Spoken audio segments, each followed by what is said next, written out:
This short lecture is going to be on phobias. Now, I really need you to remember this, class. A phobia is an irrational fear of a specific object or situation that markedly interferes with an individual's ability to function. And when I think about a phobia, I think we all have phobias. But do our phobias drive us to where we wouldn't cross the country in an airplane? We would only go on a train. Uh, does our phobia drive us to the point of being irrational? Because irrational is a key word, an operative word here. Uh, Say you have a fear of needles and your dream was to go to college. But in order to go to college, you had to have shots. Say you have to have the Hep series.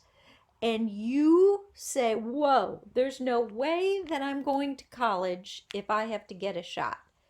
Now, do you think that's irrational? Because I do. If you've dreamed your whole entire life of going to college, but you don't go because you have an irrational fear of needles, or what if you have a fear of, a blood injury infection phobia, and you say that you're never going to go to the dentist because you're afraid your teeth might bleed?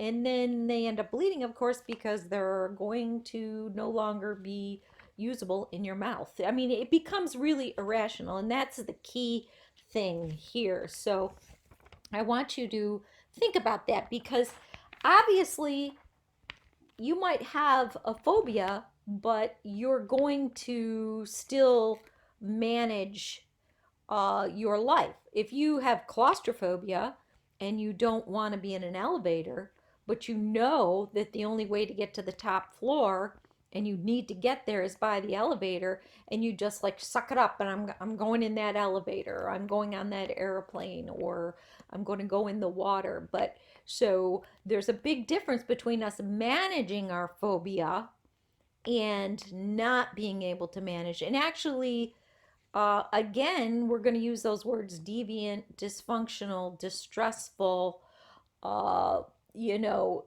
where you are no longer functioning as a normal human being because you just can't get over this phobia. So I want you to understand that phobias have subsets. We could go through a list. There's more phobias than one can imagine. I'll put up a little list, but for this class, let's just concentrate on a couple that are important. And one of them is the blood infection injury phobia. Now, this is a really interesting phobia because it often runs in families.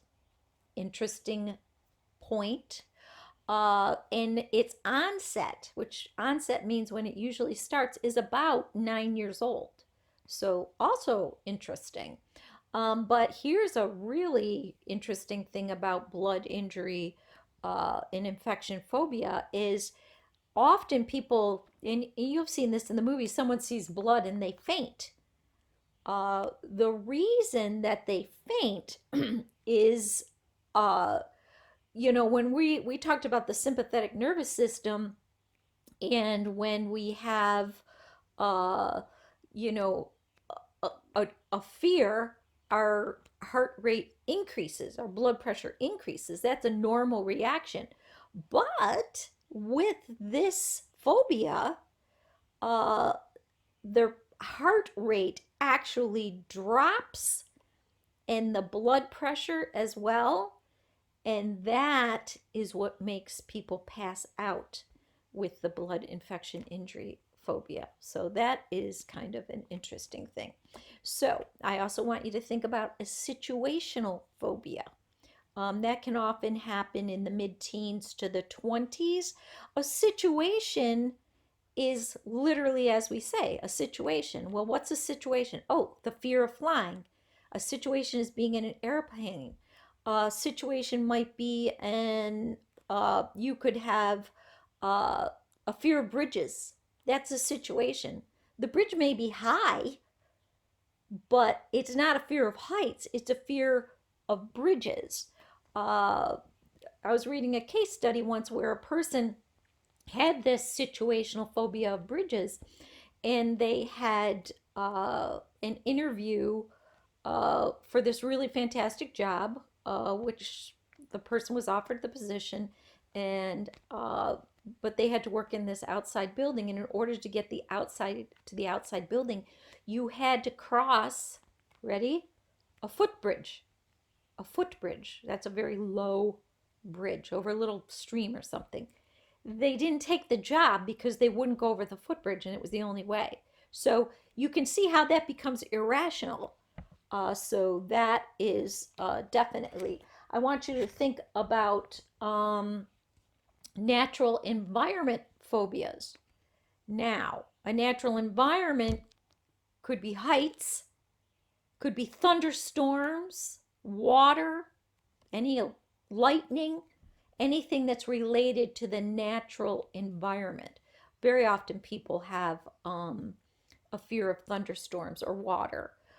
So you could also have a specific phobia.